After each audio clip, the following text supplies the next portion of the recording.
అందరికీ నమస్తే. నిరుద్యోగులు తెలంగాణలో ఉన్నటువంటి నిరుద్యోగులు చూడాల్సినటువంటి వీడియో ప్రధానంగా అధికారంలో ఉన్నటువంటి కాంగ్రెస్ పార్టీ నిరుద్యోగుల కోసం ఒక కొత్త పథకాన్ని తీసుకొస్తా ఉన్నాం.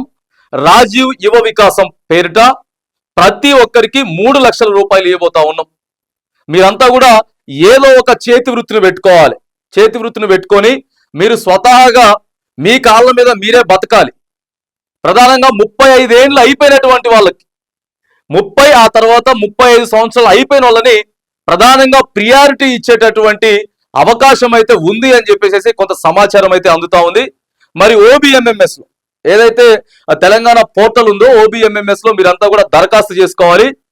దాదాపుగా దీనికోసం మొన్న ప్రవేశపెట్టినటువంటి బడ్జెట్ లో 6,000 కోట్ల రూపాయలు రాష్ట్ర ప్రభుత్వం కేటాయించింది. ప్రతి నియోజకవర్గానికి ఒక 5,000 మందిని కూడా 5,000 మందిని అట్లా రాష్ట్ర వ్యాప్తంగా 5 లక్షల మందికి మేము ఉపాధి ఇవ్వబోతా ఉన్నామని చెప్పి రాష్ట్ర ముఖ్యమంత్రి మొన్న చెప్పిండు. సో దీనికోసం 6,000 కోట్ల రూపాయలని బడ్జెట్ కేటాయించడం, వెంటనే డేట్స్ కూడా ఈ కాంగ్రెస్ ప్రభుత్వం దగ్గర ఉన్నది ఏంటంటే ముందే డేట్లు చెప్పేస్తారు. ముందు డేట్లు చెప్తారు, తర్వాత ఫెయిల్ అవుతా ఉన్నారు. బెస్ కరెక్ట్. ఇది ఎందుకు చెప్తా ఉన్నామనంటే ఆగస్టు 15వ తారీఖు వరకు రుణమాఫీ చేస్తామని చెప్పారు. ఆడ కొంతమందికి కాలేదు. జనవరి 26వ తారీఖు నుంచి టకా రైతు భరోసా పైసలు పడతాయి అని చెప్పారు, కానీ పడలేదు. అంటే చెప్తా ఉన్నారు కానీ అది కొంతనే జరుగుతూ ఉంది, క్షేత్రస్థాయిలో జరగట్లేదు. సో మరి ఇప్పుడు ఏంటంటే రాజీవ్ యువ వికాసం పథకం వచ్చింది. ఏప్రిల్ 5వ తారీఖు ఆల్రెడీ దరఖాస్తులు స్టార్ట్ అయిపోయింది.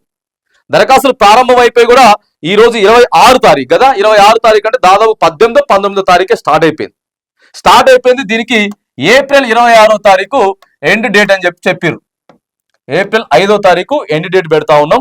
ఏప్రిల్ 5 నుంచి వెళ్ళి దాదాపుగా మే 30 వరకు దరఖాస్తుల ప్రక్రియ మొత్తం కూడా షురూ చేస్తారట. అంటే పరిశీలన చేస్తారు అనమాట, దరఖాస్తుల పరిశీలన. ఏప్రిల్ 5 నుంచి దరఖాస్తులు అయిపోతే దయచేసి, ఎందుకనంటే కొంత టెక్నికల్ ప్రాబ్లం ఉంది. ఆ తర్వాత ఇన్కమ్ సర్టిఫికేట్, ఆదాయం సర్టిఫికేట్ కంపల్సరీ అని చెప్పినారు అభ్యర్థులకి. సో MRO ఆఫీస్కి వెళ్తే కొంత టైం పడతా ఉన్నది.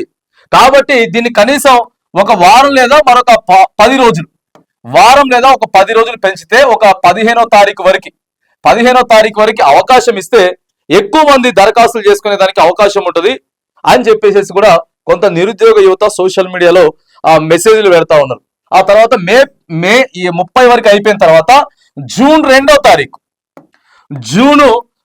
తారీఖు లబ్ధిదారులందరికీ కూడా మేము వాళ్ళకి పైసలు ఇచ్చేటటువంటి ప్రయత్నం చేస్తామని చెప్పేసి క్లియర్ గా ప్రతి డేట్ కూడా చెప్పుకుంటూ వచ్చింది.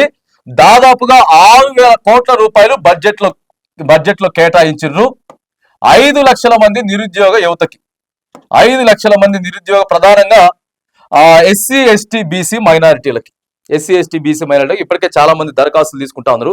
సో అయితే ఏం జరుగుతా ఉందనంటే గత ప్రభుత్వం ఇట్లే స్వయం ఉపాధి కోసం ఒక పథకాన్ని తీసుకొచ్చి మీరంతా ఎస్సీలు అయితే ఎస్సీలు, ఎస్టీలు అయితే ఎస్టీలు, బీసీలు అయితే బీసీలు దరఖాస్తులు పెట్టుకోండి, చేతి వృత్తులకు సంబంధించినటువంటి అంశం అని చెప్పింది. అప్పుడు దరఖాస్తులు చేసుకున్నారు, ఆధార్ కార్డు ఎన్రోల్ చేసుకున్నారు, దరఖాస్తులు చేసుకున్నారు. కానీ వాళ్ళకి పేర్లు కూడా ఫైనల్ చేసింది ప్రభుత్వం. మీకు వచ్చినాయి 2 లక్షలు వచ్చినాయి, 3 లక్షలు వచ్చినాయి, కొంతమందికి 10 లక్షల రూపాయలు కూడా, అంటే పెద్ద కారు వెహికల్ కానీ లేకపోతే ఇంకా వేరే ఇచ్చిరు, కానీ పైసలు రాలేదు. ఇట్లా ఎస్టీలో ఉన్నటువంటి నిరుద్యోగ యువతి ఎక్కువ మంది ఇబ్బంది పడతా ఉన్నారు. యువతి యువకులు బాగా ఇబ్బంది పడతా ఉన్నారు. లోన్ శాంక్షన్ అయింది కానీ వాళ్ళకి పైసలు రాలేదు. ఇప్పుడు ఏం చూపిస్తుంది, వాళ్ళు పోయి వాళ్ళ ఆధార్ కార్డు కొడితే లేదు ఆల్రెడీ మీరు దరఖాస్తు చేసేసుకున్నారు, మీరు ఆల్రెడీ అయిపోయిందని చెప్తుంది. వాళ్ళ దరఖాస్తు తీసుకోవట్లేదు. మరి వాళ్ళ పరిస్థితి ఏంది? ఆ దరఖాస్తుని పరిశీలన చేస్తారా, లేకపోతే ఆ డేటాను మొత్తం కూడా క్యాన్సిల్ చేస్తారా? ఆ డేటాను క్యాన్సిల్ చేయలేదు. ఆ డేటాను క్యాన్సిల్ చేస్తే అభ్యర్థులంతా కూడా ఇప్పుడు కొత్తగా దరఖాస్తు పెట్టుకోవడానికి ఉంటుంది. ఇంకా ఆ తర్వాత ఏం చెప్తున్నారంటే రేషన్ కార్డులో కంపల్సరీ పేరు ఉండాలంట. రేషన్ కార్డులో పేర్లు ఉండాలి. ఇక్కడ కూడా నిరుద్యోగ యువత కొంత నష్టపోతా ఉన్నారు. ఎందుకంటే రేషన్ కార్డులు లేవు. గత 10 సంవత్సరాలుగా రేషన్ కార్డులు లేవు. ఇప్పుడు కాంగ్రెస్ ప్రభుత్వం కూడా ఏం చెప్పింది, మేము వచ్చుడితోటి రేషన్ కార్డు 100 రోజుల్లో అని చెప్పారు. 7 సంవత్సరాలు అయిపోయింది, రేషన్ కార్డులు ఇంకా ఇయ్యలేదు. సో మరి ఇప్పుడు రేషన్ కార్డులో చాలా మంది ఏం చేశారంటే కొత్త రేషన్ కార్డు అప్లై చేసుకోవడం కోసం వాళ్ళ ఫ్యామిలీ నుంచి దాన్ని రిమూవ్ చేసుకున్నారు, దీన్ని డిలీట్ చేయించుకున్నారు. ఆ తర్వాత అమ్మాయిలు కూడా, లేడీస్ కూడా వాళ్ళ కుటుంబం నుంచి డిలీట్ చేసుకున్నారు, ఎటు కాకుండా పోయారు. ఇప్పుడు మరి వాళ్ళు ఎట్లా అప్లై చేసుకోవాలి? సో ఇట్లా చాలా మందికి అన్యాయం జరిగేటటువంటి అవకాశం ఉన్నది. వాటిని మరి ఎట్లా సరి చేస్తే బాగుంటది, ఎట్లా సరి చేస్తే బాగుంటది, ముందుగా అప్లై చేసుకున్న వాళ్ళకి, ఆ తర్వాత రేషన్ కార్డులో పేరు లేని వాళ్ళకి, మళ్ళొకసారి చెప్తా ఉన్నాం, 30 నుంచి 35 సంవత్సరాలు పైగా ఉన్న వాళ్ళకి మాత్రానికి ఖచ్చితంగా ఆ ప్రియారిటీ వాళ్ళకే ఇవ్వబోతా ఉన్నారు. ఇక ఇది ఇంకొక గమ్మత్తు ఉంది. ఇంకో గమ్మత్తు ఏంటంటే ఎమ్మెల్యే ఎమ్మటే ఎవడు తిరిగితే వాడి. అప్పుడు ఒక ఆయన అన్నాడు కదా, మన కాంగ్రెస్ పార్టీ ఆయన అనే, ఎవడు కేసీఆర్ జోకితే వానికే లోను, ఎవడు చేస్తే అదే లోను. మళ్ళీ ఇప్పుడు కూడా ఎమ్మెల్యేది ఎవడు జోకితే వాడే, ఎవడు భజన చేస్తే వాడే అంటే మాత్రానికి ఈ పథకం ఫెయిల్ అవుతుంది, కాంగ్రెస్ పార్టీ ఫెయిల్ అవుతుంది. రాబోయేటటువంటి ఎన్నికలలో ఇక నిరుద్యోగ యువత అంటే తెలుసు కదా. సో కాబట్టి నియోజకవర్గానికి మరి 5,000 అని చెప్తా ఉన్నారు. అసలు మామూలుగా కాదు, 5,000 ఇవ్వడం అంటే నాటే జోక్. 5,000 మందికి అంటే దాదాపుగా 1,000 మందికి అయినా సరే, 800 లేకపోతే 1,000 మందికి మండలంలో మరి ఇది పథకం అందుతుంది. ఈ పథకం అంది చాలా ఉంటుంది. లోన్ వచ్చిన తర్వాత మీరు కొటేషన్ తీసుకురమ్మంటాడు, అవన్నీ చేయాలి. కానీ ఖచ్చితంగా యువత ఏం చేస్తారంటే, వీటిని ఏం చేస్తారంటే ఆడ ఫోటోలు దిగుతారు. కొంతమంది జిరాక్స్ సెంటర్ ముందు ఫోటో దిగుతాడు, పంపిస్తాడు, జిరాక్స్ షాప్ ఉండదు, ఏముండదు. వాడికి 10-20 వేలు ఇస్తారు, ఈ 3 లక్షలు అట్టే సంగతి. ఇక దీంట్లో సగం అయ్యే ఉంటాయి, మెల్లరు కొనుక్కున్నట్లే మెల్లరు ఉండదు, ఏముండవు. ఇక లోన్లన్నీ ఇట్లే పోతున్నాయి. 2 లక్షలు 3 లక్షలు ఎమ్మటే అయిపోతాయి. అట్లా కాకుండా ఖచ్చితంగా దివ్యాంగులు కూడా దీంట్లో సపరేట్ ఇచ్చారు. వికలాంగులు ఎవరైతే ఉన్నారో వాళ్ళకి సపరేట్ కోటా కూడా ఇస్తా ఉంది ప్రభుత్వం.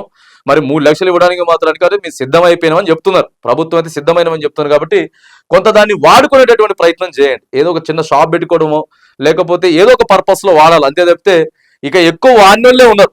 ఎక్కువ పైసలు వాడుకోవడం, ఆ కొటేషన్ ఇచ్చిన వాడికి ఎంతో కొంత ఇవ్వటం, ఆడ ఫోటో దిగటం, ఆ ఫోటోని పంపించడం, పెట్టినమని చెప్పి. సో ఇదే జరుగుతా ఉంది. కాబట్టి అధికారులు కూడా ఖచ్చితంగా ఆ లబ్ధిదారులు ఎవరైతే ఉన్నారో వాళ్ళు ఖచ్చితంగా ఆ యూనిట్ ని వాడుకునేలాగా చేయాలి. ఆ తర్వాత మరి ఇంతమందికి ఇస్తా ఉన్నారు కాబట్టి దయచేసి కార్యకర్త కూడా నిరుద్యోగే, మీ ఎంబడి తిరిగే కార్యకర్త కూడా నిరుద్యోగే. ఆయనకి 3 లక్షలు ఇవ్వాల్సిందే, ఆడు బతకాల్సిందే.